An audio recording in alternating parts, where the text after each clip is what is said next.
Hello, soul friends. This is Miriam. Welcome back to my channel. Today's pick a card reading is all about what do you need to connect with? What do you need to know about right now? This is just a quick little reading that called to me, specifically these cards that popped out from this oracle deck that we'll be using. Anyway, let's just show that to you now. Remember, no matter your individual beliefs, tarot or oracle reading is your guide coming forward to give you advice because they love you. Or it is simply your subconscious mind helping you answer life's ponders. And no matter how you look at it, it's healthy and you're in the right place. So, of course, it's in the dying light of day as I'm filming this, so the shadow has returned. The shadow being my shadow. Anyway, here is the oracle deck that we will be using. For each one of your cards, you will be actually getting a for any one of these ones that you pick, whichever pile, you'll actually get that whole card read to you out of the book that came with this. I've used this before. This particular creator has a whole bunch of these Seasons of the Witch. They got like Mabon and Samhain. I probably said Mabon wrong. Anyway. Like, man, for a witch, she's not that good. I know. I'm really not. So, anywho, we will get you oracle cards, and then your tarot that I will be using shall be this lovely looking, very large. The cards are just a standard size, but the packaging they come in is friggin' huge. Okay. Yeah, man. Here we go. Is there any there we go. All right.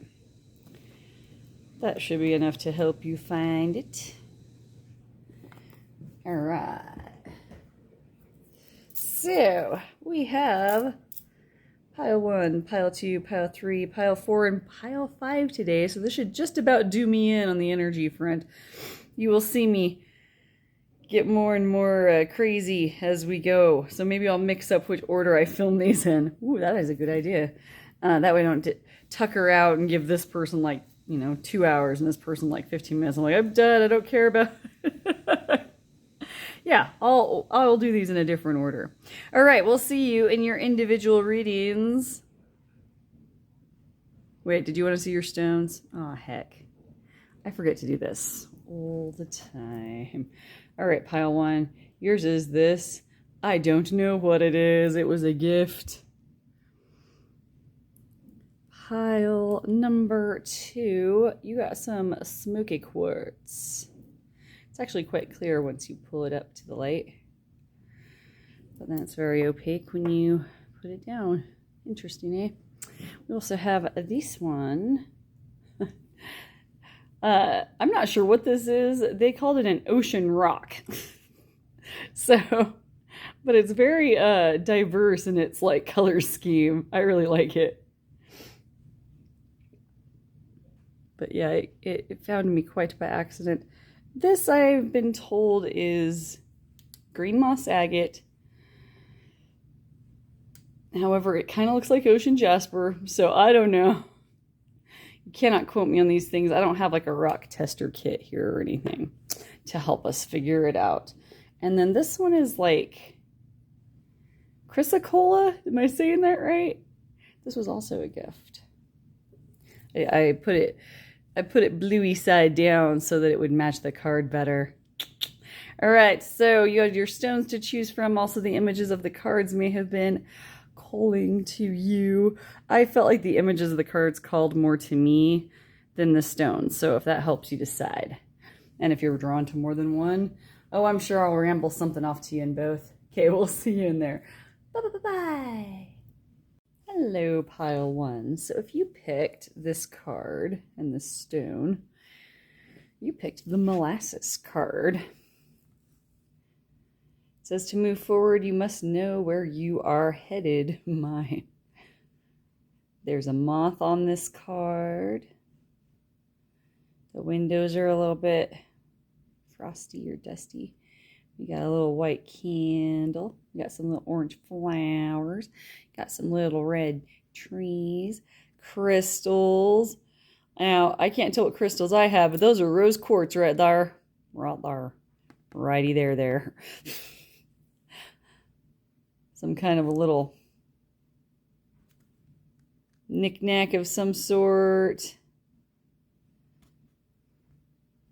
Apple, some, looks like some little like totem wooden thingy-majiggers. There's a little house in the distance. It looks like the country. We got fresh bread, molasses, little baking goods, some eggies, a butter knife, another little orange flower. All right, so let's look at number 26. So to move forward, you need to know where you're going. I'm also seeing that some of you are bakers. Like maybe not professionally, you just like to bake. Would you bake me some cookies, please? I like chocolate chip. Okay, let's get you. No, what am I doing? Oh, I'm getting so far ahead of myself. I was supposed to read you from your little book.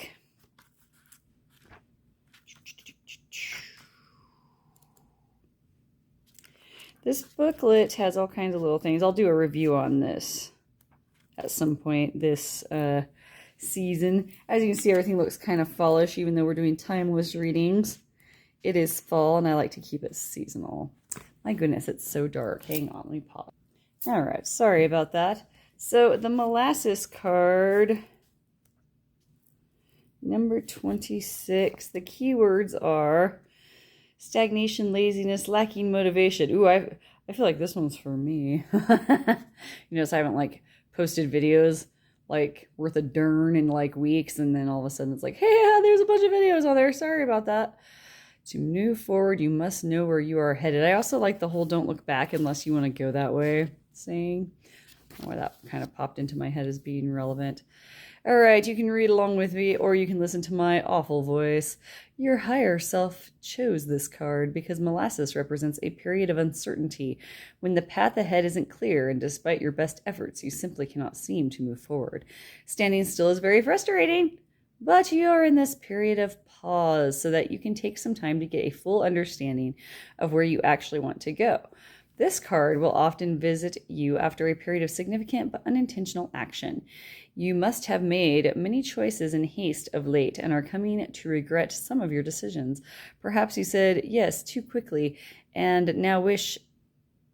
Oh, I was totally reading that wrong, but I think it sounded okay. Perhaps you said yes too quickly and now wish to back out. I said cut out though. Or a situation seemed like a worthy gamble, but is now turning out to be a nightmare. It may not seem like it now, but this period of indecision is helping you to slow down, gain perspective, be patient, and wait for the right opportunity to find you. In the meantime, focus on diving deeper into your spirit. Are there mundane tasks you could focus on while you aren't distracted by other things? Perhaps you might consider a practice such as meditations to take your mind off your current problems. You will find that the stickiness goes away when the time is right for things to move forward again. This card also advises you not to make any hasty decisions right now. Take care of what you need to, of course, but delay any life decisions until more information comes to hand. Okay, so this is what I'm feeling for some in this pile. Some in this pile are feeling guilty because you've been procrastinating something. I feel that. I can relate. If you see me breathing, I'm procrastinating something. It just takes different forms of what that something might be. And it's usually because I'm playing triage of like, can't put that one off anymore, gotta do it. Yeah, I just do that in my entire life, right? So some of you might be rocking that kind of energy, but I've always said procrastination is okay as long as you can deliver on the deadline and deliver quality on the deadline. If you're just like throwing something at them like, here, I'm done, it's not gonna fly. I had students that I had to explain that to over and over again. They liked the first part, not so much the quality part afterwards. So, that being said, some of them are probably listening to this right now and they're like, hey, lady. Because that's what they called me, you know, Miss Lady. Don't call me out like that about my stuff. Ew, okay. But the main thing that I was getting from this actually is that for some of you, this time of no action is actually a good thing. I didn't really resonate with some of you may have moved too quickly and are now regretting those decisions. If that did resonate with you, go ahead and stick around. Just take it as confirmation that you're in the right place. But I'm not getting that kind of vibe for most of the energy that I'm feeling for this pile. It's like more so that you need to stop beating yourself up and kind of relax. I think for some of you, like the frustrating part, you know, not acting is frustrating. I definitely picked up on that. So I'm feeling that baking or meditating, although meditating can often feel like sitting too still and it can feel like you're taking too long. Some kind of moving meditation would probably be better suited if you are climbing the walls already. I want you to think about something that you find relaxing to visualize. For me, it is kind of this scene right here. Baking, I don't bake that much, but when I do, it's amazing. I make really good chocolate chip cookies. But anyway, I do. I'm not kidding. I wouldn't brag about it if it wasn't true. So anyway, they're chewy. That's important. All right. Doing that stuff inside, having your window open if you can do such a thing, if the stuff that blooms in the fall isn't completely destroying you as it destroys me in the area where I live. But, you know, opening up your window, maybe do a last, you know, depending on what season you're watching this in. I'm thinking fall, but it's like the relaxation, like visualization that I'm getting is like doing like a spring cleaning before the deep winter sets in. Not that I've ever deep cleaned anything, but you know what I mean? It seems like a good idea. And it would be relaxing to bask in that after I found somebody to come do that for me. You know what I'm saying? So, like, notice how there's still kind of a mess on the, like, they've even just, like, haven't grabbed the rest of their, like, that. I might have that in a minute. Like, that little piece of bread there. It's almost like, leave the mess for a bit. Don't worry about procrastinating the mess, especially if no one's going to see it anyway. Put on some good TV, snuggie up in a sweater. You know, all that crud I always tell you. Let's get you some tarot. Is there anything else, Spirit, that I need to say about these people? Some of you are in a period of healing right now of some kind. I'm not seeing it super crazy. Like if you're related to the, maybe you made too many decisions too quickly. I am seeing that in like a distant past for some. Like a long time ago, you might have done something too quick. And so like you carried that little lesson on with you for the rest of your life. But like nothing crazy stood out just now as like a pile of regret for anybody at this time. Other than maybe regretting procrastinating, but...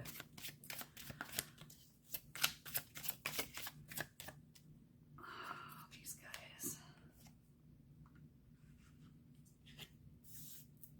Ooh. We'll talk about that in a minute. Will we? Maybe we won't. I don't know. I'm also feeling that some of you are having a moment of crisis in the sense that like you aren't doing anything right now because you can't think about what you want to do next. And at that point, yeah, definitely don't make any major decisions right now if you don't know what you want. That's perfectly a-okay. All right. Let's see what we can see on your tarot cards here. These cards are a little bit bigger or more standard size, so I might have to squish them over your image there. We have 3 of Wands. Yes. Ace of Cups. Look at that cute little Ace of Cups. So cute. It's like, oh my gosh, why did she? I've never heard you make that sound before. I don't like it. Queen of Pentacles or coins. The Emperor. The Sun. Well, that just brightens everything up, doesn't it? Ooh, Three of Swords. Painful Three of Swords. And Five of Swords. Okay. So if you remember way back when I first started turning these cards over, you're like, yeah, it took you forever, Miriam. I know. I apologize. The Three of Wands kind of went woo and spun around a little bit when we were moving the cards across the table. So I feel like that's kind of like Three of Wands is all about like big plans coming to fruition, going on a trip, somebody coming home, big plans coming to fruition. And it's almost as if, because nothing's happening right now and you're in molasses mode, you kind of feel like your plans have been a little bit like delayed. God, like me saying that and spitting it out of my mouth was very delayed. That kind of delay. That's what I was talking about. If you can even imagine. All right. Next we have the Emperor. The Emperor is actually here to remind you that even though you're in molasses mode, to relax, especially with the Sun. I think some of you might be adjusting to some kind of freedom you didn't have before.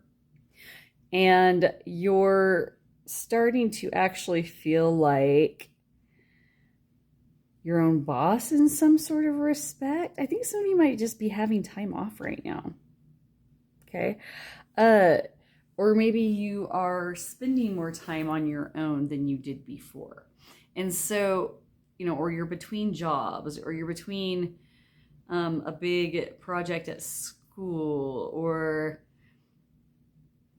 yeah, it's almost like, and then some I feel like you're like recovering from injury for some reason. So like, let me know how you're doing. And like, if it's not like a physical injury, if like some of you are healing from some kind of pain. Okay, that was very loaded, I know. But it's like the plans that you had made kind of got topsy-turvy. You've got this time to like kind of put your thoughts back in order. And so Spirit is here to explain to you that there's no rush to like find the next new thing. That you're going to end up, like, if you're worried about like money, I feel like this is kind of a confirmation that things are going to be okay, even though they might be a little slow right now. Like, I'm specifically feeling that for people that are between like jobs. Yes. Or between like moves, you know, or like making a risky venture. Like, don't risk too much on it, you know, but obviously, like, you know, everything has a little bit of risk.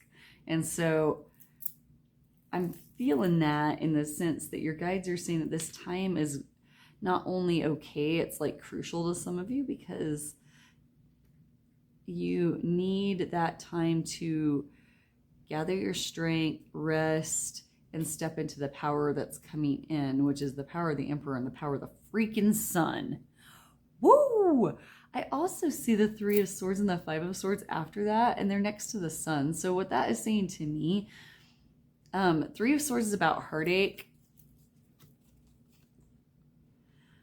Even to the point of like the person being read for being in more pain because they won't remove the hurt, right? And then Five of Swords can be about cruelty. It can be about leaving others behind in the dust, which also ties into cruelty.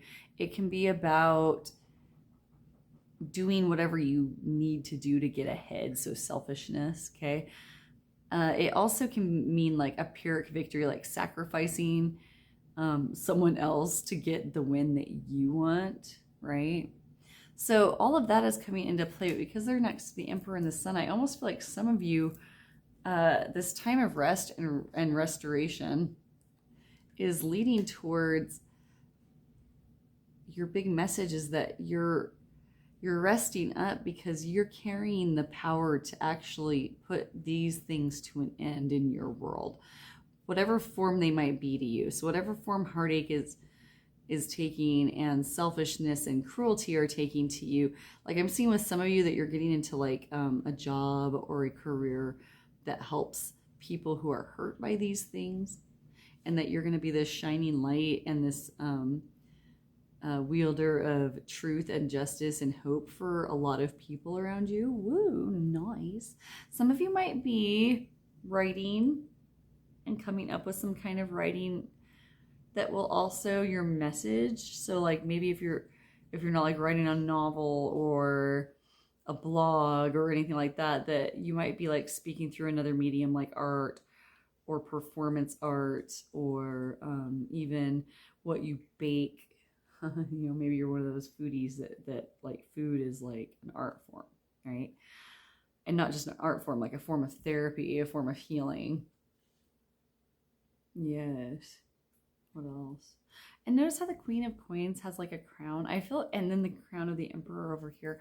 The crown thing is happening. Also notice these hands have like runes or like symbols carved into them. I actually think it's swords and a cup. And maybe a wand, and there might be a pentacle in there like represented somewhere, but it's like you've got the world in your hands, so to speak, to help. And then also, if this is about you feeling stuck and not making it out fast enough, the only one that has the power to do that is you, of course. So if you do feel stuck, even just in simple mundane tasks, like sometimes I get like what I call couch lock. And it's like this weird form of anxiety, like mixed with depression, where I'm just like, everything's overwhelming. I'm being overwhelmed by my problems.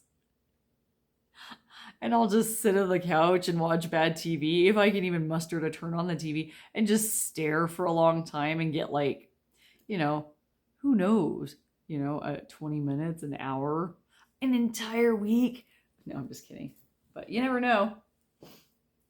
Of just sitting doing nothing because you feel stuck.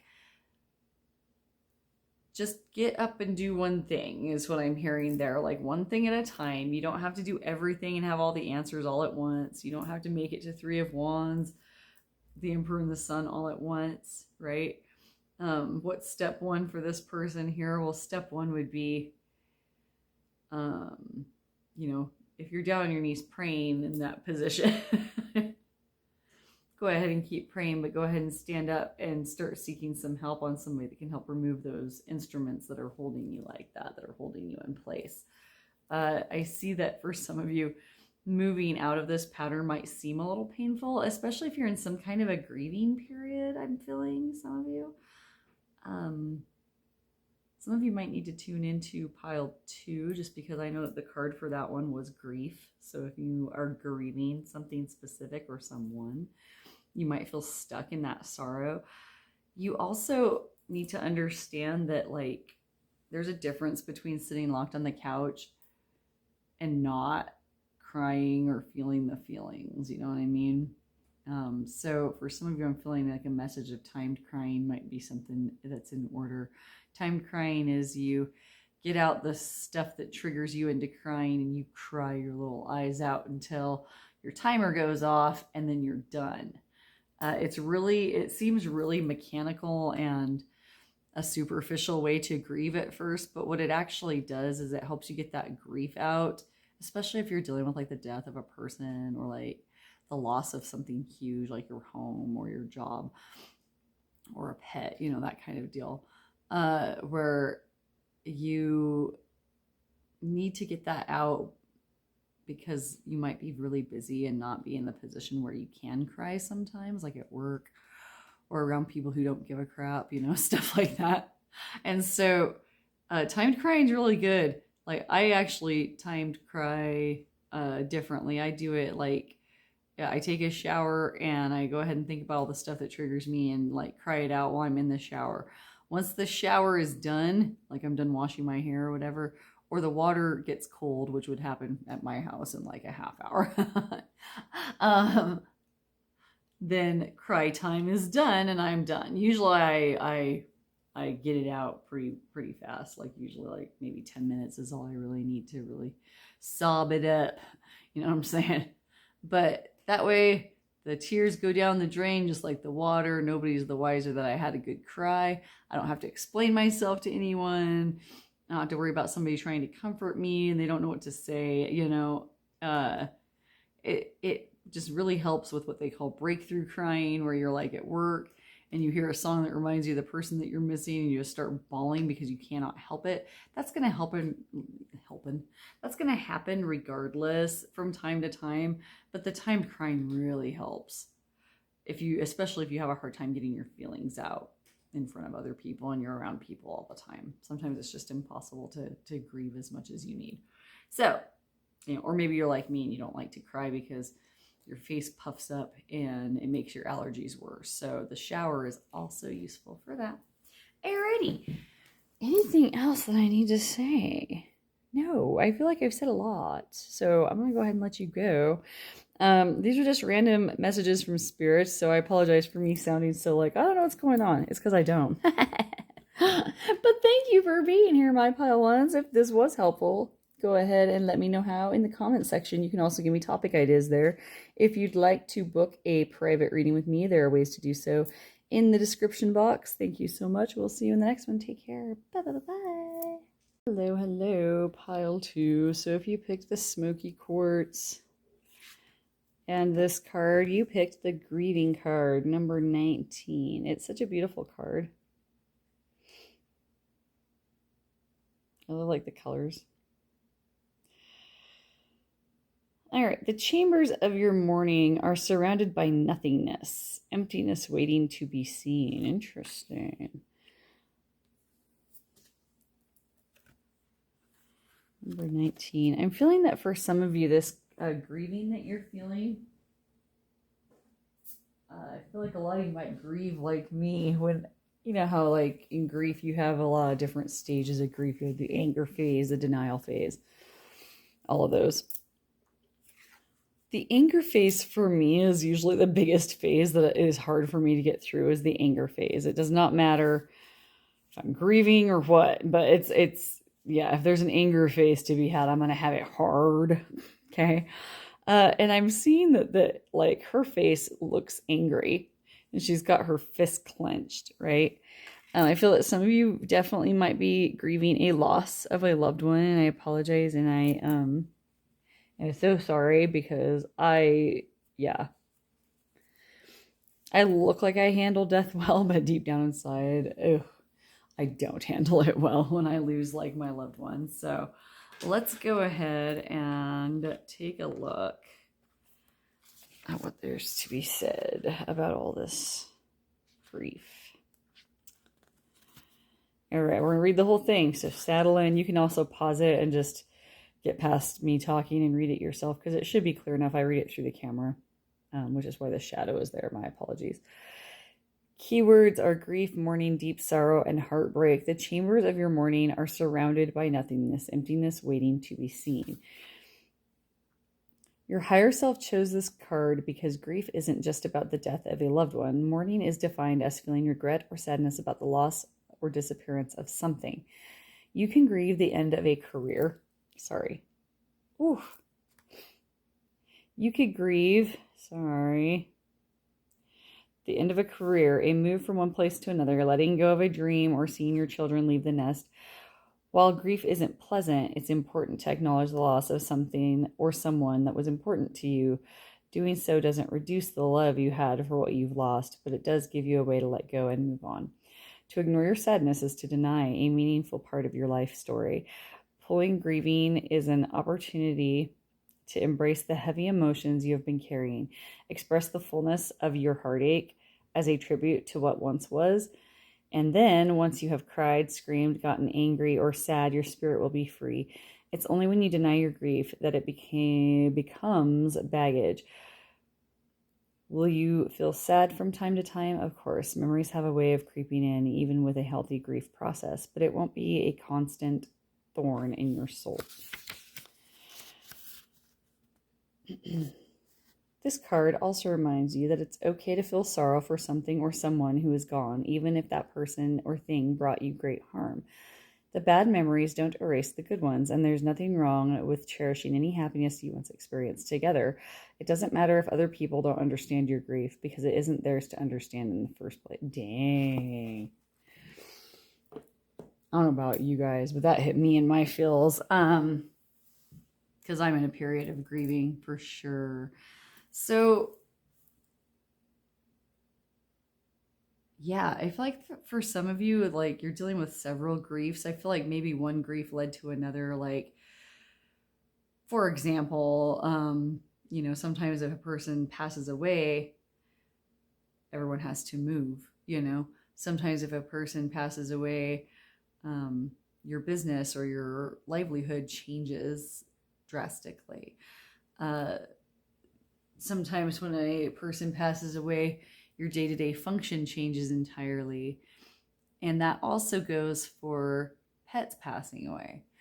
It also goes for losing, work, losing friends, losing partners, losing our children when they leave, having a fight with anyone and not being able to see eye to eye. That all brings elements of grieving. There's an element that I feel in this pile that's very, very strong. And as an empath, it's so weird how these readings work sometimes. It's like a lot of times I feel like when I do these readings, I'm reading to myself and I'm like, oh my gosh, I'm just making it all about me. But I think that honestly, because I'm an empath, the stuff I'm going through also helps channel the energy towards people that are going through kind of the same things. I'm feeling this collective vibe from out there from you guys. That's more than one person. I feel like that some of us have gotten a bit older and old enough, I guess I should say, to the course of like being able to be like, okay, what was I doing 10 years ago? And like you were still like a fully formed adult by that point. So you were like, oh, 10 years ago I was 2. Like different. It's a little bit different. Not to minimize anything that you've gone through in 12 years. If you're sneaking out and watching YouTube videos. But there's this random like 12-year-old kid like sneaking a peek over his shoulder like, she can hear me, what is happening? It says this channel's not for kids, but it's just so people can comment. I really try not to cuss on here. Sometimes the cards do have like, brief, flashes of images that might seem risque. Anyway, I digress. I feel like this grief of like an older person that's seeing the world change and not for the better. So for example, y'all know the guy that rides the bus. He's like that old hippie guy, right? And like, I hate to break it to everyone, the movie's still trying to make it look like hippies are like, like people that were actually alive in their prime during that time, that they're still like in their late 40s and early 50s now doing their thing. No, like, so much. I'm in my 40s, y'all. I mean, come on. Yeah, I age dropped myself because I don't care.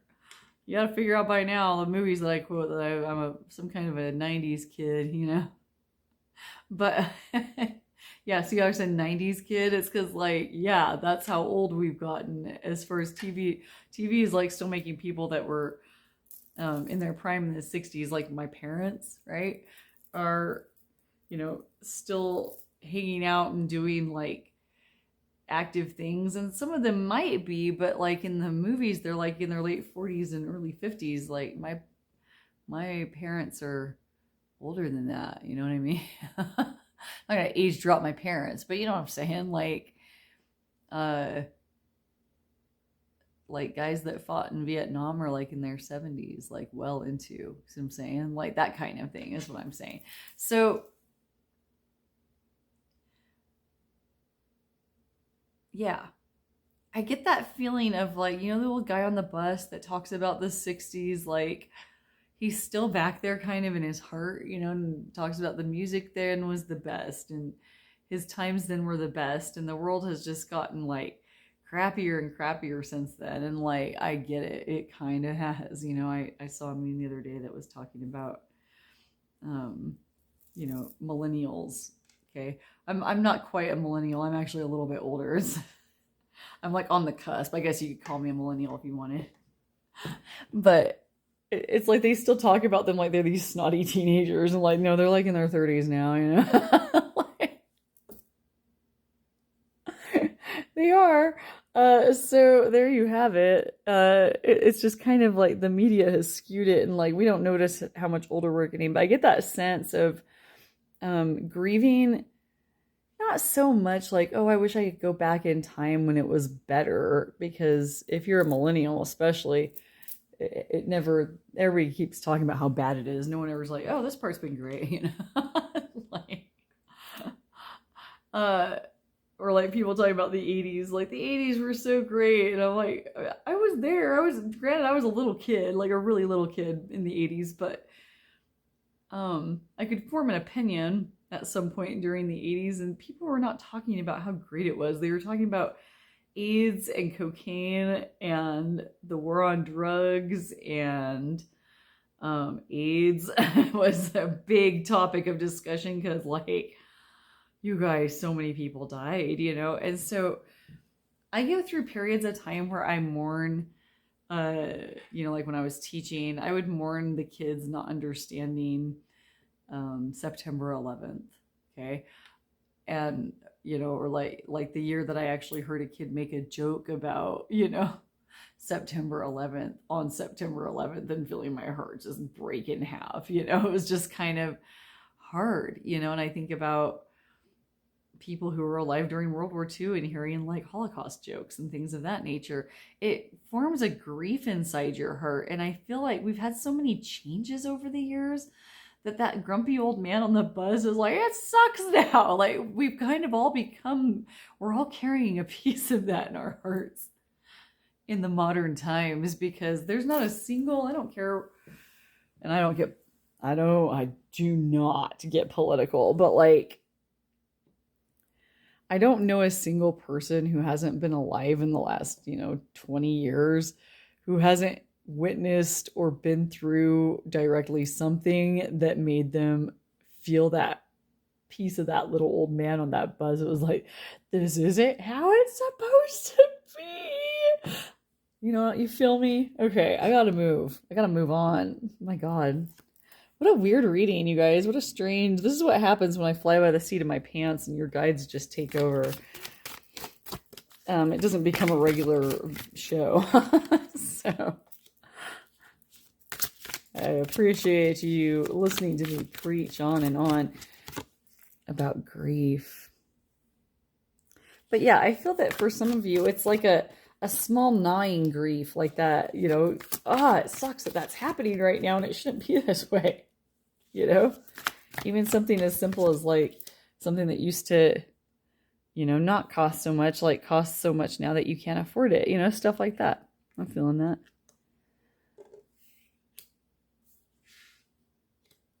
What else we got? Oh, anything? I'm gonna maybe keep it at 6. And then if we need more clarification, I'm going to grab more. Just because that seems to fit on the screen better. Okay, we have, yeah, the Hanged Man. I figured that one would come up with grief. 2 of Coins. Yes, yes. The Devil. Just kidding. Don't be scared of the Devil card. The Hierophant. Yeah, some of you are going through it, you know. Like, grief is never small. I was not surprised to see Major Arcana cards pop up here. Dang, the Lovers. Look at that Lovers card. I have a cat that likes to cuddle like that. He kind of comes in and like slings his head back onto your face. It looks so cute. Okay, and then 4 of Coins. Interesting.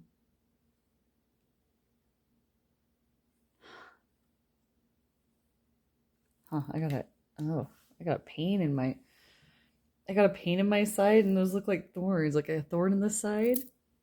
Interesting. Do you guys have a thorn in your side? Was the thing you're grieving sometimes a thorn in your side? It's okay if that needed to be heard by anybody. Sorry if that sounded weird to anybody else that wasn't for, but yeah. Sometimes too, whenever I think about somebody like betraying me, I don't think about them stabbing me in the back. It's almost like they do stab you like from behind, but it's like under the ribs of your back. You know what I mean? Those dirty dogs. Like from behind, but to the side to make sure it really gets you, you know? Dang, that was a terrible, violent image, but it makes you feel, I feel that maybe one of you got killed that way in a past life. Man, the pain. Maybe I'm having a heart attack. Who knows? I guess you wouldn't know. You'll just be like, man, that chick just stopped making videos. Just kidding. I'll have that weird guy in the basement tell you guys if I ever, keel over, so that you guys don't start wondering why I'm not making videos. Okay, enough about me. We have the Hanged Man, the Two of Coins, the Devil, the Hierophant, the Lovers, and Four of Coins. So the Hanged Man is all about needing to see things from a different perspective. And like, I know that generally will come up with grieving because we all got to go through it somehow. I'm trying not to like, these are glossy cards. So I'm trying not to like mess up the image with all the reflections it's trying to pick up. I love the purple in its wings. Being able to see things from a different perspective, grieving is hard, but it's something necessary that we all have to go through. And I always tell people, like, you know how they warn you in psychology, like, don't silver lining somebody when they're like telling you about their sorrow, like, well, at least you're this, at least this didn't happen. It could always be worse, that kind of silver lining. But I encourage you to not let guilt cloud your ability to look at things if you're grieving, to look at what's good because of what's happened. And I know that's going to be impossible for anyone that's like lost somebody to death, right? But if we're talking about, well, let's throw that one under the bus real quick and just say, let's say you were grieving like an actual death of somebody who had suffered a lot. They're not suffering now. That kind of silver lining can be applied. But I'm thinking more along the lines of like people who have lost a job or had to move or lost a friend because that friend turned out to be a dirt bag, okay? Or just ended up not being the person you thought they were. I try to remind myself that when I'm grieving somebody that's betrayed me, that like betrayed me so hard that there's no going back, we're done. That I try to remember that that person I thought I was dealing with didn't really exist, not in the capacity that I thought they did. Therefore, it's easier for me to move on when I think that way because I can't grieve something that wasn't real, and that's not necessarily true because there's not always like, just because someone betrays you later doesn't mean there wasn't good things before. And that's like the book indicated. If somebody betrayed you or hurt you and you're grieving that, because I'm feeling that a lot, take what you've learned as a blessing. Take what, focus on the people who haven't messed you over, etc. and so forth. Do you see what I'm saying? Like, you really do need to go ahead and let yourself have these positive thoughts. And I don't care if it seems like a selfish thing to do. Like when you're about to go off the grief cliff, like do whatever you need to do in your head to help you get through it. You know what I'm saying? Because like that stuff hurts. Okay. I feel like somebody's crying. I'm sorry. I feel that. So the Hanged Man talks about seeing things in a different way. Just look at everything from a different perspective. I like some people, they take care of their like elderly relatives. And like, if you have an elderly relative that can't move or talk or take care of themselves at all, when they finally pass, that's going to open up new joys for you in the sense that you're going to be able to go out and do the things you couldn't do while you had that person with you. Okay. And that extends to relationships. Let's say you broke up with somebody. Well, yeah, it might be terrible and sad, but at the same time, you don't have to consider that other person all the time. For a while, you can just worry about you. There's nothing wrong with that. Okay. I'm encouraging you also to look at pile 1, just because that one was talking about the molasses card. And I was talking about like staying still long enough to heal.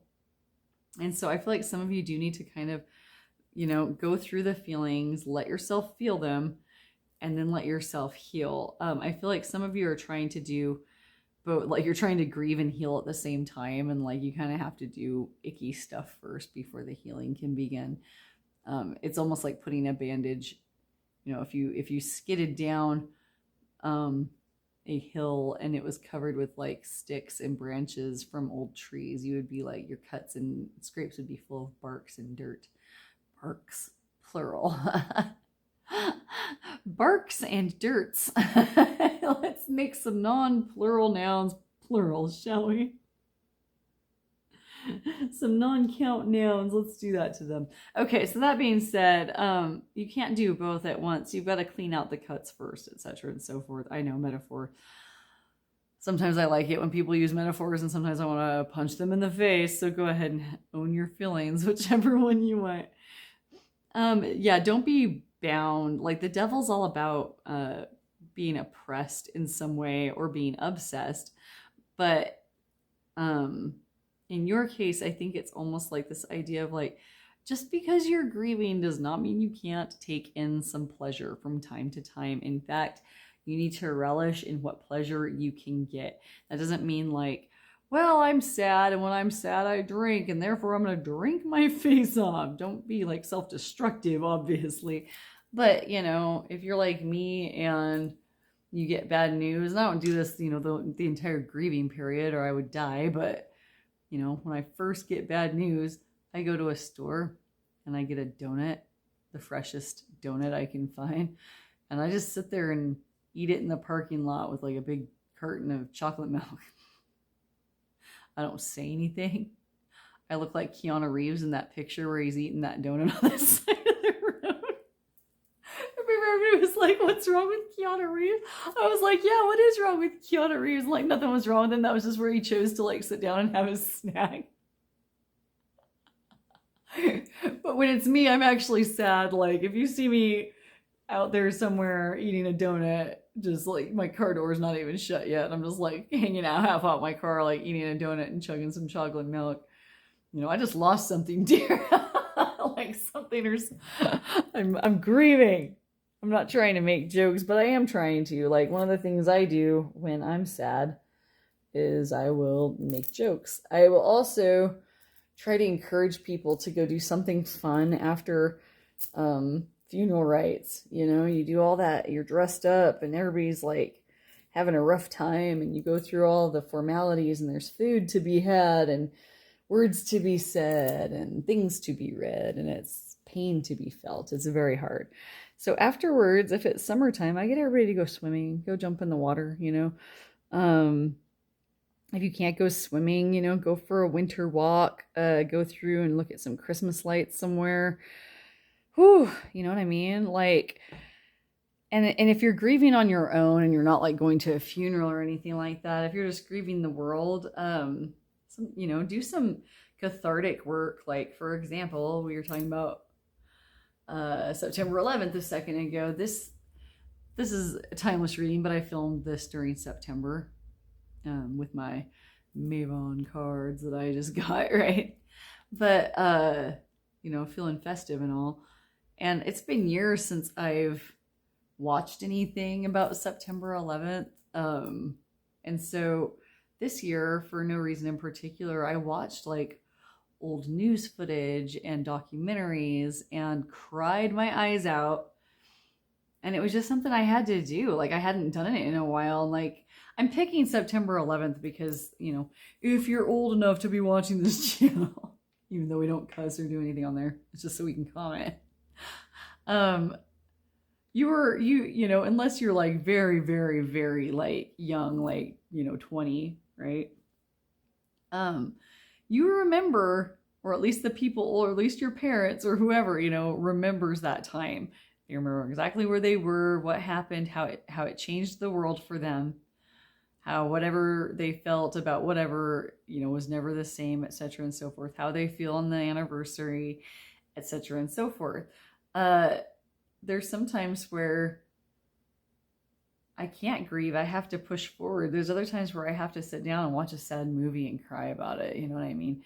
And so, yeah, you might need to watch Our Friend or something like that. I don't know if you guys have ever watched that movie, but my gosh, if you are too triggered by losing people to cancer, do not watch that film. If you need to cry about something like that, go ahead and watch it because it'll get you for sure. But also finding the joy, going swimming. Okay. Find something if you're the group that's grieving those people that are grieving the way the world was and it's not like that anymore, and like you're upset about things that have transpired over especially the last 4 or 5 years. I get you. Do something that you haven't done since all those horrible events took place, you know? Like, what was something you did back when you didn't know that was coming? And go do that. If you're grieving a person, go do something that they would like to go do today, that you would have liked to have gone and done with them. Okay. Invite them along on your journey. Like, hey, we never took that walk up to the top of that one hill we always talked about, or we never tried that one cafe. And go and just sit down and like make an offering up to your deceased loved ones, your pet, your friends, your family. Okay. I'm going so slow. It's like so much to say. I'm so sorry. With the Hierophant, this is all bringing you, this grief is all part of your spiritual path. And I'm going to leave it at that because this is just facts. So if you don't believe in like the spirit, and you're more of a science person, you know, and you do these things for psychology, it's fine. I do it for a mix of both. Because they're both relevant either way. The Hierophant would be all about like taking this into your knowledge bank to take forward into a healthier life. Okay. All of this grieving is going to put you where you need to be. And that's the part that I see you pulling yourselves up with, is this idea of like, this grief doesn't define you. It's just something you're going through. And I feel like you understand that. I feel like you're going to cling to the things that you love as opposed to rejecting everything for hating it. Okay. So like, go ahead and separate it out of, I need to feel the pain now, do the healing next. Okay. So however you need to do that. All right. If that means procrastinating for a bit, if it means, you know, taking a walk or doing some kind of honorary tribute, go ahead. If it's, you know, calling all the people you love and telling them, hey, I really need to tell you how I feel about you because, you know, life is fleeting and I just want you to know. The Four of Coins wants you to know that you have protection. And I know those thorns popped up. The rope around is very thick and it's spaced in such a way that the person gripping this bouquet or whatever it is that they've got going on there, it's a very odd image. There's enough room to touch it without hurting yourself again. Okay. Reinforce. The pain is still going to be there, but as you move forward, it's going to lessen in intensity. You're going to learn more and help others as you go. I've got to let you go. I feel so bad for keeping you this long already. Ooh, pile 2. That was heavy stuff. I feel for you. I'm right in the same boat in a lot of respects. So we are in this together, my friends. Okay. So just however this resonated with you, if you're grieving something and you want to talk about it, go ahead and put that in the comment section. You can give me topic ideas in that section as well. You can also book a private reading with me. And there are ways to do so in the description box. Thank you so much. We will see you in the next one. Take care. Bye. Hello, pile 3. So if you picked this ocean rock, it's so cool. When I was little, I would have called it a dinosaur egg. You know what I mean? Like, it's really like a sturdy little little specimen here. So we'll just sit it right there. Okay. You got the Crow card, number 11. Pay close attention to the winds. There's a message making its way. Okay. So some of you may have been hoping for a message. Some of you didn't know you had one, and that's why you tuned into this reading, perhaps. You were just curious about what Spirit had to say. And so, before we do anything like that, it's almost as if, yeah, I don't think that a lot of you were waiting on some specific message. I feel like this is news to you, right? There's a lot of different little images in here. We've got some wolves, or maybe a fox or a wolf in this. We've got a raven skull. We've got a raven carrying an apple that has like an eye on it.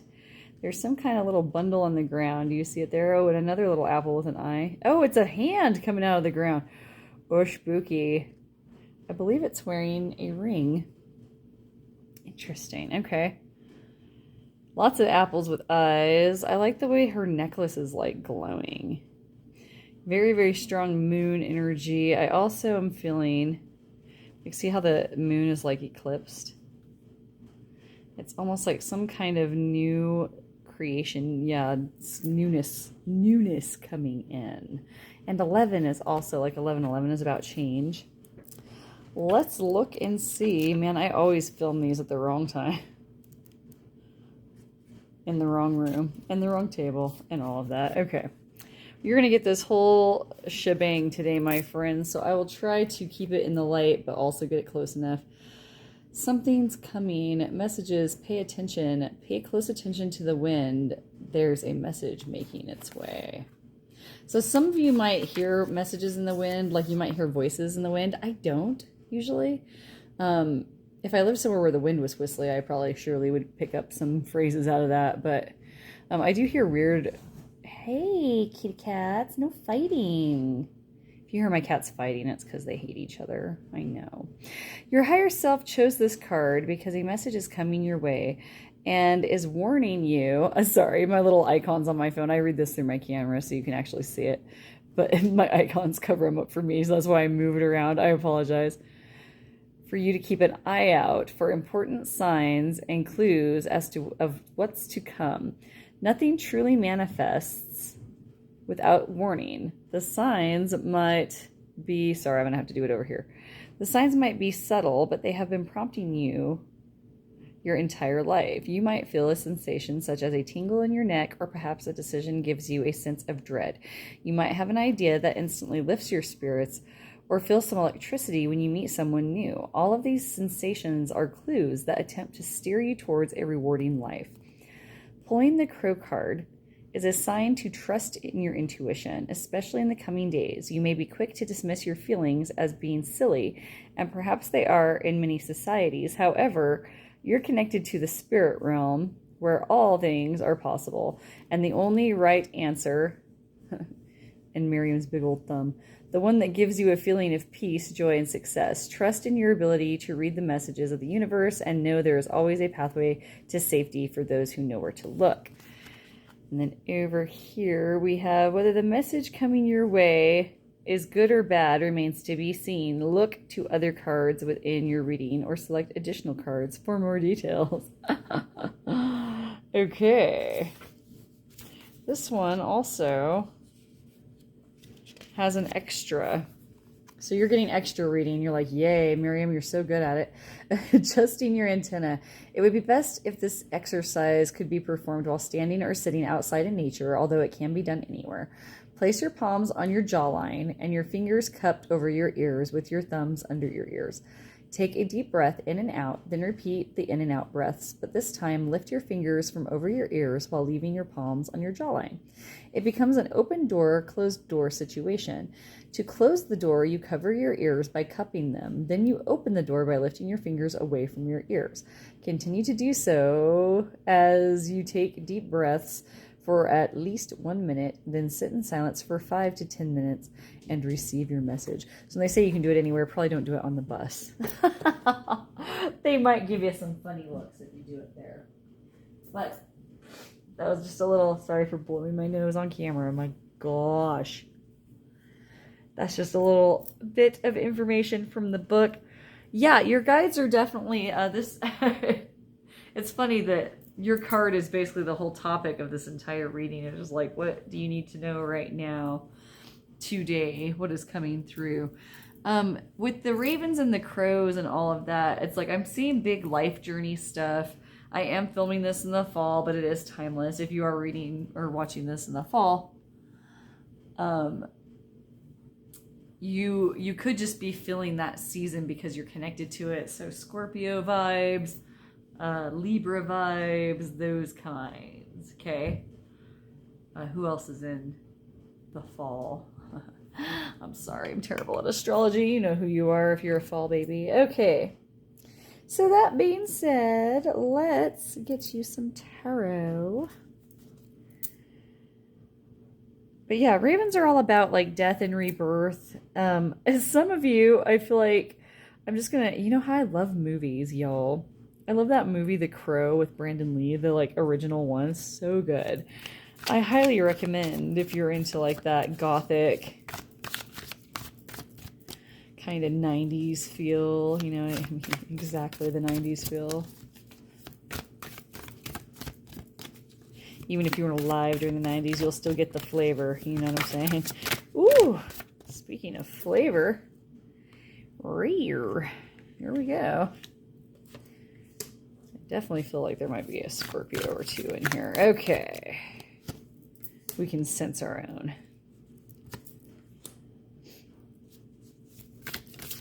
Oh, okay, enough.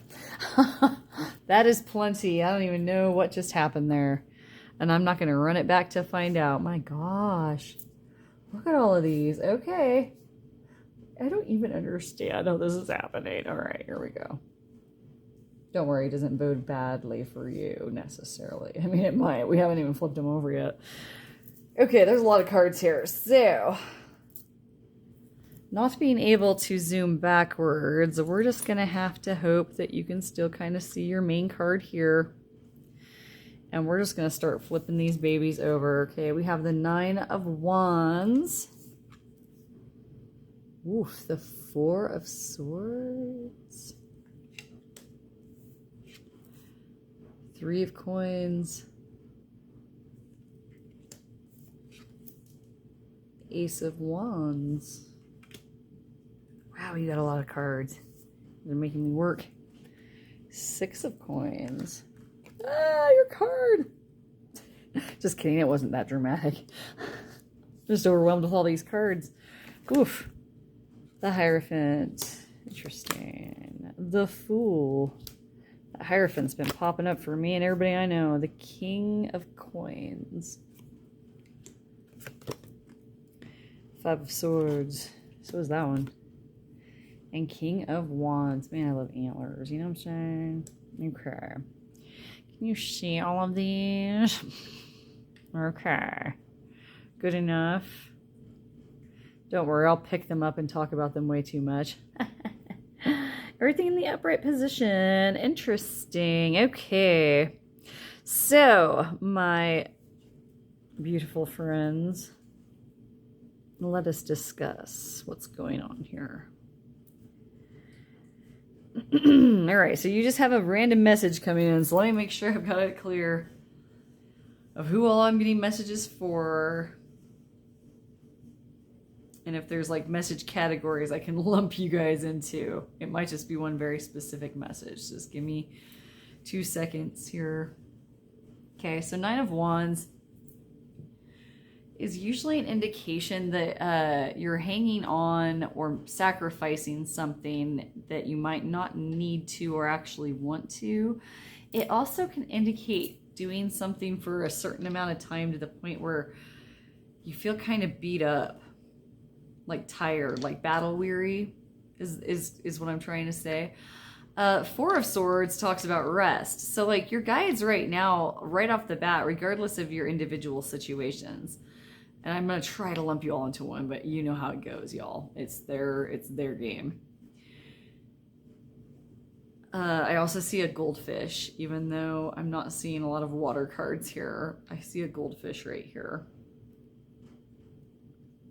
So why there's a goldfish in a fire pit, I don't know. And it looks like it's swimming quite nicely. So interesting. Maybe we'll talk about that.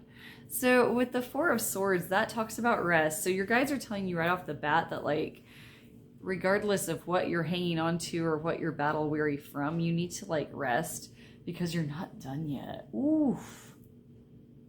It's okay though, because Three of Coins is all about plans paying off, ships coming into the harbor, being reunited with somebody that you've worked really hard to be with, going on a trip that you worked really hard to go on, embarking into something that you have been trying to get, that you've been going on, like, going to, hopping on 2 different planes and going to a concert in a different country, that kind of thing.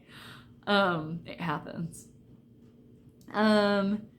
Ace of Wands is all about new inspiration coming in because of this. So you need to rest up, because if you're too battle weary, you're going to miss out on the best part of when things start going right.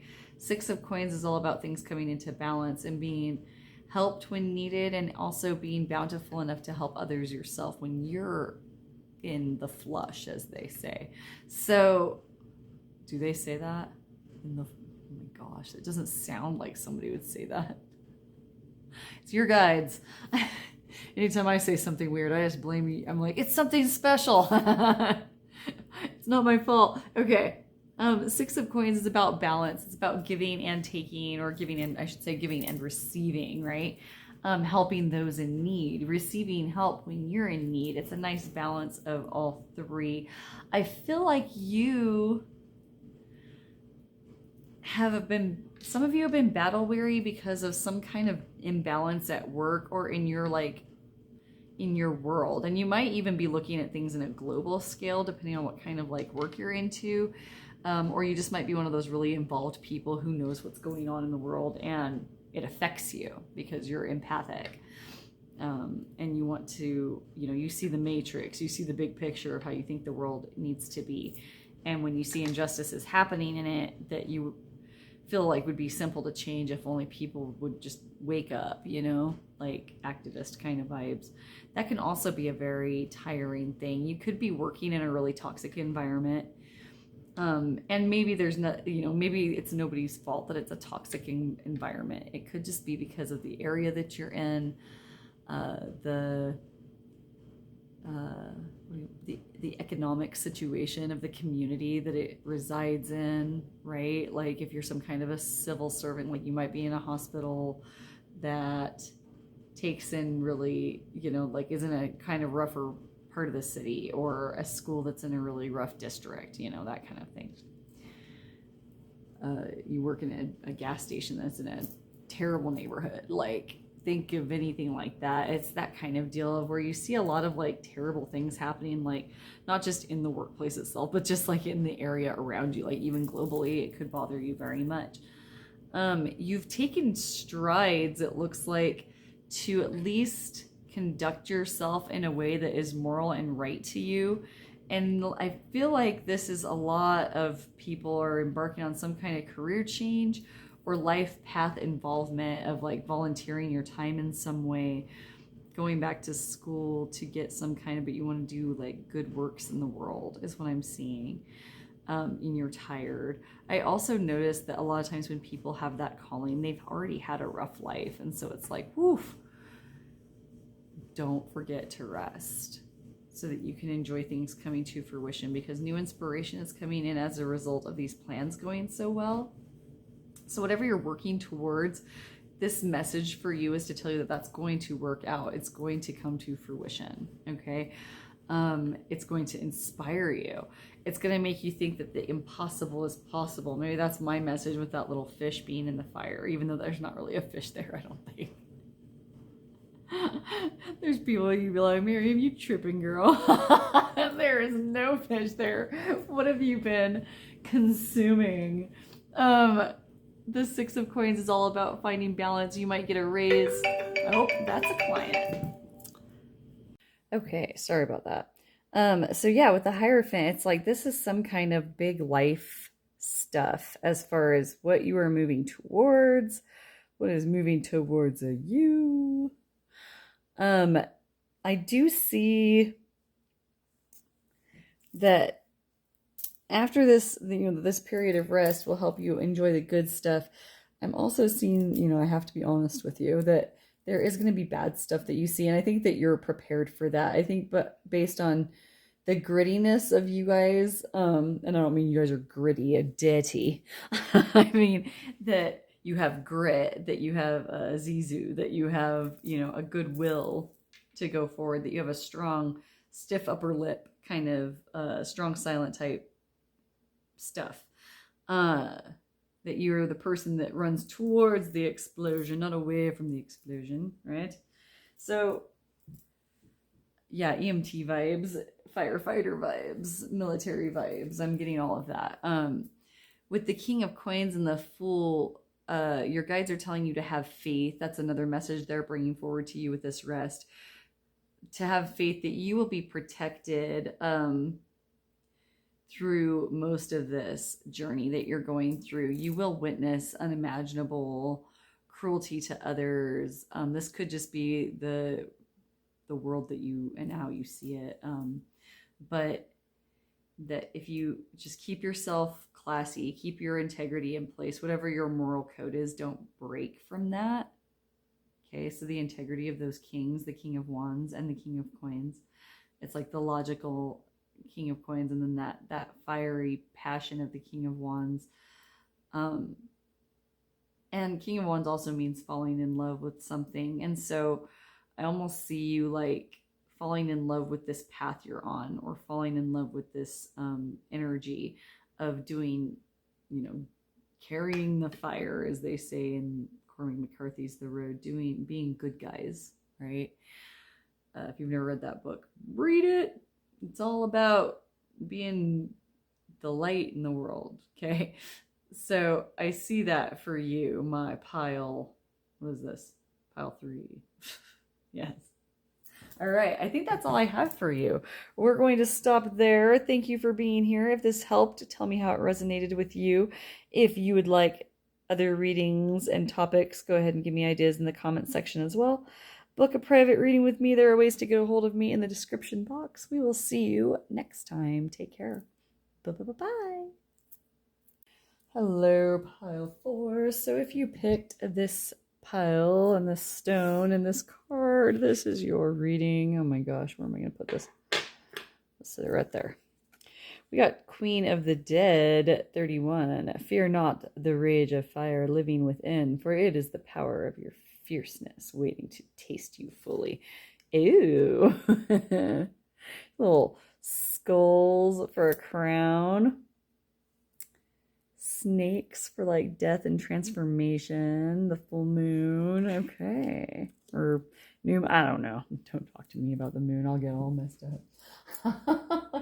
I'm a terrible astrologer. Let me just put it that way. I shouldn't say terrible because I have never really studied it that much.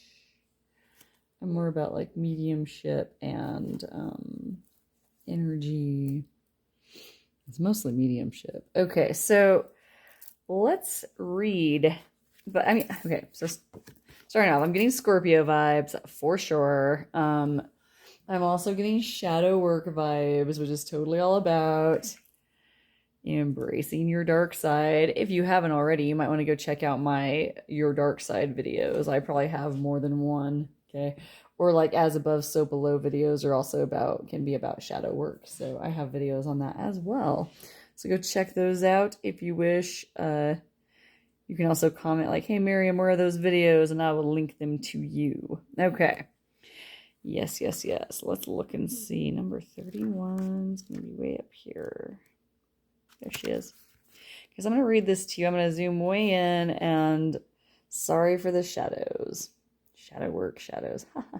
Keywords: embracing your dark side. What did I say? Naughtiness, using darkness for good. Fear not the rage of fire within, for it is the power of your fierceness waiting to taste you fully. Okay. And I was just talking about shadow work and embracing your dark side, wasn't I? Okay, here we go. Your higher self chose this card because you need to learn to be unafraid of your soul's darker, naughtier side. There is a deep power within you that you may feel would be scary or too much to handle if you unleashed it. Perhaps you fear what you might become if you were seduced by the shadowy aspect of your spirit. Would you become too ambitious and power-hungry, or sacrifice your beliefs in pursuit of fame and fortune? Would you hurt people or forget your roots? Would you succumb to anger and find yourself difficult to get along with? These are all noteworthy fears, but they shouldn't prevent you from integrating both sides of your spiritual being. Queen of the Dead is tempting you to explore and use darkness for good. Rage, ambition, jealousy, and manipulation can be channeled for a good cause. Rather than viewing them as being bad, see them as opportunities for evolution and growth. These energies to be useful, and your willingness to work with rather than against your demons is key for showing them the way to the light. Okay. I don't know if any of you have ever watched True Detective on HBO. There's a show that I watched that had Matthew McConaughey in it. It was season 1 of that show, and there was a quote in it where his partner asks if he thinks he's a good man. He says no. He says the world needs bad men. They keep the other bad men from the door.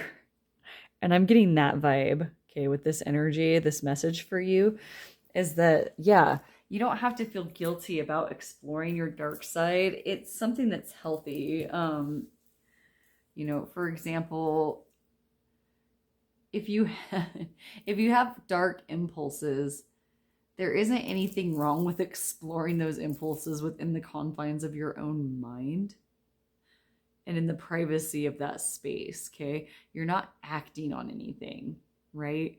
You're just looking at what you're afraid to look at. And that is super healthy, and you're in the right place. That message is potent because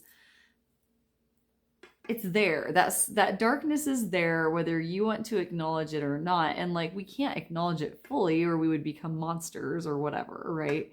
But you being aware and looking at it in the privacy of your own mind is not letting yourself like succumb to this darkness to the point where it's going to consume you utterly, right?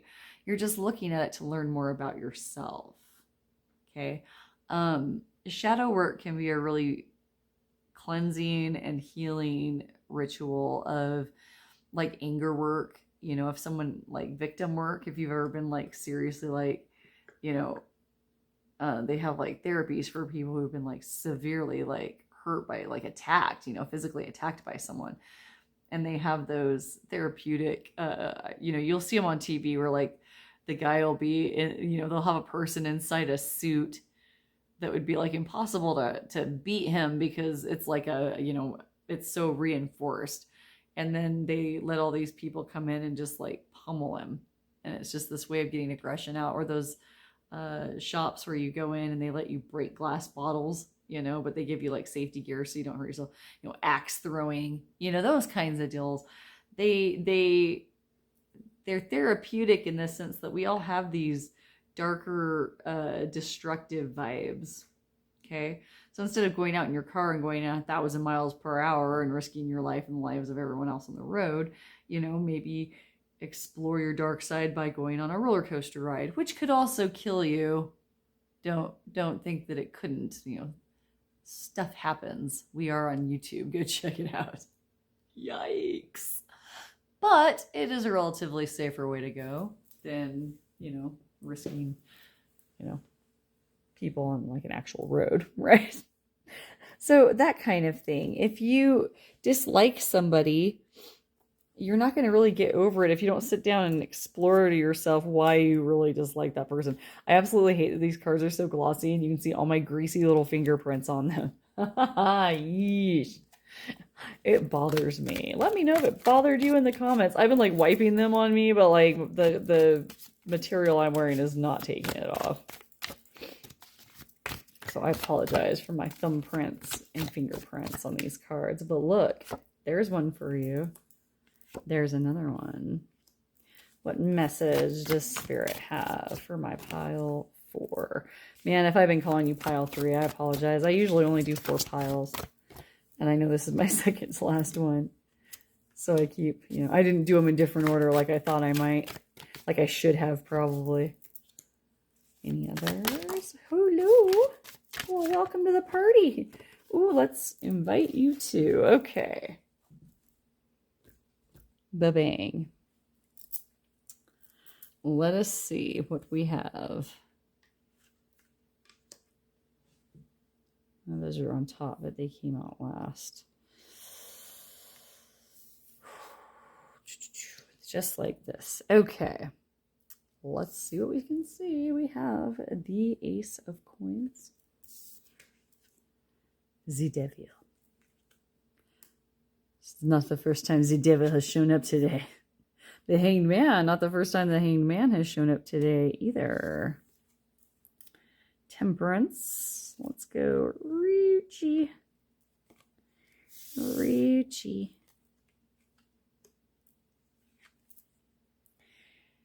4 of Swords. Interesting. You guys are bringing similar cards. 9 of Swords. 4 of Cups.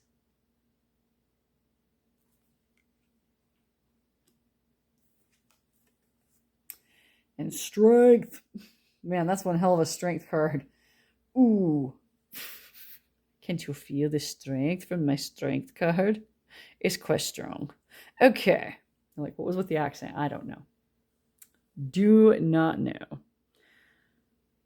Maybe one of your guides had an accent. You ever think about that? Maybe I'm not a weirdo. Maybe your guides are just here. Okay.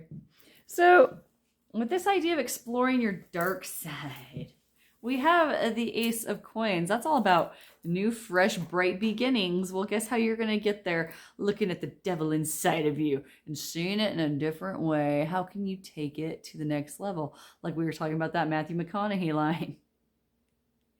The world needs bad men. They keep the other bad men from the door. He's talking about himself, right? Which in that story is gritty, dirty, drunk detective. Drunk sometimes. Functional, but hammered. Okay? And he knows his stuff, right? Like, he gets a bad rap, but he knows his stuff and he solves the stuff. You see what I'm saying? And part of the reason why he can is because he can identify and go towards those perpetrators because he has that darkness as well. Therefore, it helps him keep the other bad men from the door, so to speak, by stopping them, by beating them at their own game almost. Okay, seeing where they come from. I love how this is like a mask, but it's also like got these eyes that are glowing from within. Like you can see through masks. You can take that darkness within you and find a new way to see what you need to do, right? Because the Hangman's all about seeing things differently. Temperance is about balance. Yeah, finding that balance. You're a very good person. Otherwise, you wouldn't be so tormented by your dark side, right? You might be too balanced towards good. And I know that's a weird thing to say, but like indulge. I feel like most of you, the message is like indulge in your mind. I feel like some of you even feel guilty indulging in like fantasizing about like winning the lottery. And it's not because you're like, money's bad. Can't think about dirty money. Oh my word, where is this coming from? But it's like this idea of like, I'm not allowed to want that or think about that. Why? Indulge a little bit. The devil is also about indulgence, okay? This is new to you. I'm helping you through this. Your guides are really helping you through this. I'm just helping them talk through the cards in a very garbled and terrible manner, sounding like a stoner dude from California is literally how my accent sounds. They're like, interesting. Your accent has a gender? Mine does. A stoner dude. That's my... That's the gender my voice identifies with. Do you have a problem with that? That's what I thought. Okay. Oof. Just got spicy in here. Okay. Four of Swords is all about, they're like, did she really get upset about her voice gender? No. No. All right. If I'm upset, I'll just like, turn off the video and film it later. Well, I forget those guys. I'm doing a different reading. Four of Swords is all about rest. Yeah, I feel like if you bring that balance, it will help equalize your energy. Therefore, you will spend less energy inside of you fighting your dark side. It's not like you're like holding back the impulse to like punch people in the face all day, give them a little knuckle sandwich. Okay. But you know what I'm saying? Like, here's the deal. I want you going home and like thinking about like doing awful things to people. But you know those movies where like it's like a little kid and they have that like vision of beating the bully, but they like really beat the bully. And it's all very cartoonish and ridiculous. Like he like punches him and he like flies way away. There's nothing wrong with like imagining things like that to like help yourself cope, Just don't really go out like interesting that I'm talking about knuckle sandwiches. That's what strength is about, to feed somebody. It's so rough. Lots of hands. Okay. Four of Swords is about, resting. Like, I feel like it will actually give your mind some rest, and actually relax the side of your brain that you're letting work too hard and you're not using the other side enough. Okay. That impulsy side, that dark id side. The Nine of Swords is letting go of that fear. You need to let go of whatever you think that, and I love how it's like this hand with like a dark skeletal hand and then a regular hand. You need to find that connection between the two of you. Picture a big gross monster you on like the other side of the mirror. Make friends with it. Give it a little hug. Play spooky music and do it in the middle of the night. Just kidding. That might scare you. But do you see what I'm like saying? Like playing with that dark side where I'm like, Mwah. It doesn't have to be bad, right? That's what Halloween's all about. Not all about. I don't mean to oversimplify my favorite holiday. Four of Cups is also about seeing an opportunity that's being handed or a gift, seeing that this is a gift, seeing it in a different way. And then Strength is, it will make you stronger in the end. It will make you better. You can use it for good. The way that Matthew McConaughey did in that show. It's so good. True Detective Season 1. Just saying. It was great. Season 2, also almost as good. Okay. Some would argue with me very, very harshly on that one. I think that's all I have for you, my friends. Thank you for tuning in. You dark souls, you. Go out there and have some fun. Not too much now. If you thought this was helpful, give me comments on how it was in the comments section. You can give me topic ideas there as well. You can also book a private reading with me or just ask me about my process. There are ways to get a hold of me in the description box. Thank you so much for being here, my friends. We will see you next time. Take care. Bye-bye-bye. Pile 5, I'll call you Pile 4 all day, 'cause that is what I'm used to. That's a song I wrote for you. Let's do a little reading. You're like, oh my God, is she going to do that the whole time? No. Okay. Thanks for being here, my little friends. You got tea magic, number 38. Reach into your subconscious, pull from the source, and weave magic with intention, and the answers will unfold. How fun. I recently purchased a magic little tea set myself. It was vintage. It's like a one-person tea set, but it came with 2 extra cups and 2 extra saucers for some reason. And it's quite haunted. Just so you know. Yes. All right. That all being said, tea magic, number 38. I'm seeing kitchen witchery. You're like, what? Sorry. Kitchen magic. Kitchen magic. That's when you do practical type magic, like reading tea leaves, because you're going to drink tea anyway. You might as well get a reading in, right? It's also like Oh, what am I trying to say? Like, when you drop spaghetti sticks and the way they cross. Sometimes you can see runes or things in those. Kitchen magic, leaving butter out on your counter so the kitchen elves are happy with you. You're like, that's a thing? Ooh, if you don't want mischief happening in your kitchen, it is. If you believe in kitchen elves, that is. Yes, butter on the counter. You can also leave out little caps of rum. They like that. Who doesn't? Okay. But yeah, that magic of throwing the salt over your shoulder, lighting a little candle in your window. What else kind of kitchen magic can I think of? Drawing in your sugar. Things that you want. Okay. That sort of deal, right? So check out kitchen magic. In fact, a book that I always really loved was one called what's it called? The Magical Household by Scott Cunningham. Yeah, that's a great one. An oldie but a goodie. All right. I'm not actually a Wiccan, but Scott Cunningham, I believe, was. But his solitary practice books and such, and Magical Household being one of them.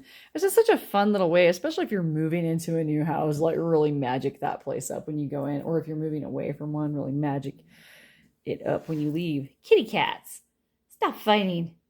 I might have to pause. Sorry,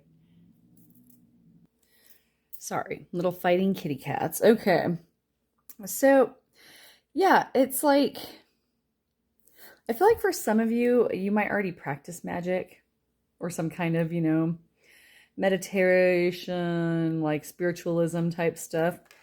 And you might be feeling like you're just kind of out of the habit of it. Blech. Like you're not doing enough and you feel kind of stagnated, like maybe your little window area or your little altar's getting dusty, like things like that.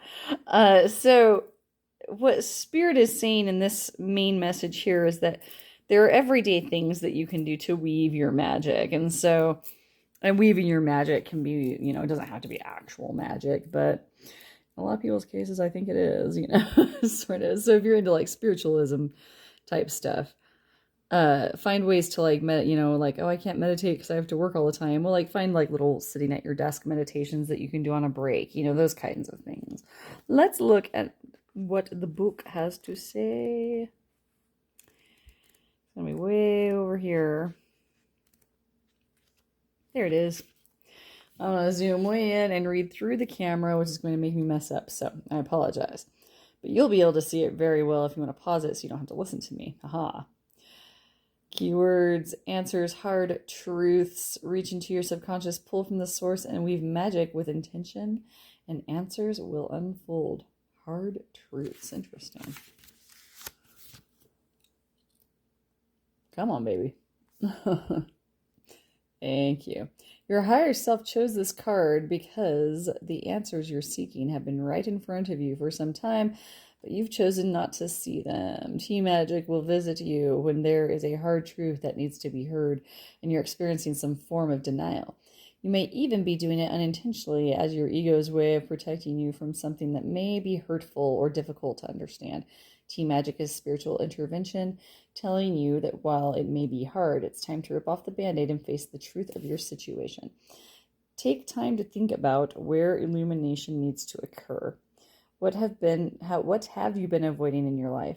Know that ignoring it may only be making your situation worse, and if you don't take action now, you could be facing significant consequences. Fortunately, this card means there is time to turn your circumstances around.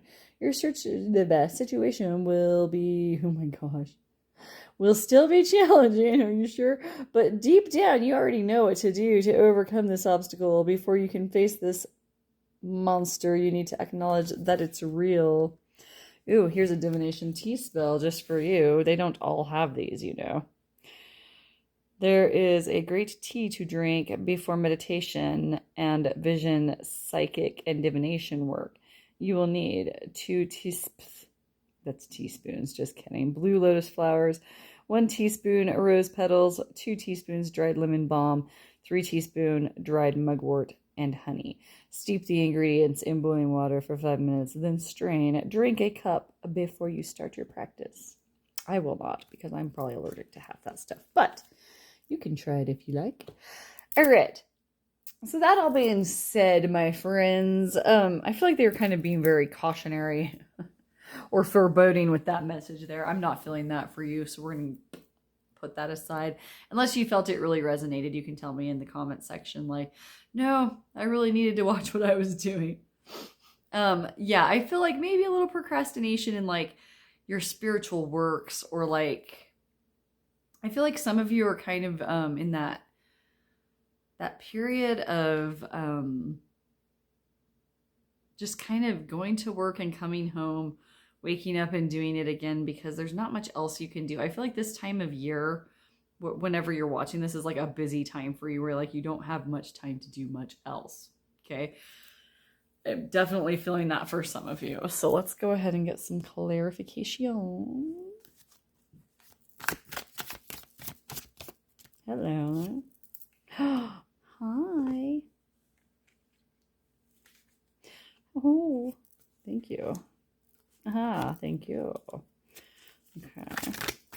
Well, looky here. Okay. We're going to take that as we go. That is basically all I think we need. So, just kidding. Somebody thought we needed another message. I will get down on the floor and get that in just a moment. We have 9 of Wands, Ace of Wands. Interesting. You guys are getting so many similar cards. 4 of Swords, 9 of Swords, Knight of Swords, 2 of Wands, Ace of Cups, the Tower, and last but not least, the Wheel of Fortune. Okay. Man. Your Sparts decide to give you a bunch of cards. You want to know why I say Sparts instead of spirits? Go watch, I don't even remember which video it was. I'm like, go watch my last video. I think it was the creeping on your ex video, maybe. It might not be, though. Don't quote me on that. I say Sparts instead of spirits, like I have a funny accent, like a lady in an old movie. Okay, anyway. Okay, 9 of Wands. Your team and your guides are telling you that, you know, kitchen magic is a thing, like finding the practical ways to do things to get your spiritual energy back on track, because you're going to work and coming home, or you've got a very busy schedule right now. I know that for like parents that have, like, I'm doing this in the fall, that's why we have all this fall stuff. It is a timeless reading. But I know that parents that have like students or children, I'm like students, children in like sports and stuff, there's like more hectic times than others. If you coach a sport or teach in at school, and like there's busier times of year, or that kind of deal. We all have busy times of year, and I feel like that's the case for a lot of people in this pile. And that 9 of Wands energy is that, like, you're still hanging in there. You're still going. You're going to make it through, but you're tired, okay? You're tired. So you might be on the tail end of like a cycle like that. It could be that you're at the beginning of it and you're already tired, but you know you can't be tired because you have to move forward anyway. That is definitely coming through. Ace of Wands is saying that there is a message from your guides coming through that you are going to be okay, but you need to rest. This is literally like the exact same setup that another pile got, but it was so crazy. It's so weird. Like, did these things get stuck together or what? I swear I shuffled them. Like, after, off camera, on camera. So it's crazy that they get that similar. So if people are feeling drawn to more than one pile, please dive in. There's plenty to go around with these messages, because this was very similar of, to get through it, you need to rest when you can. Okay.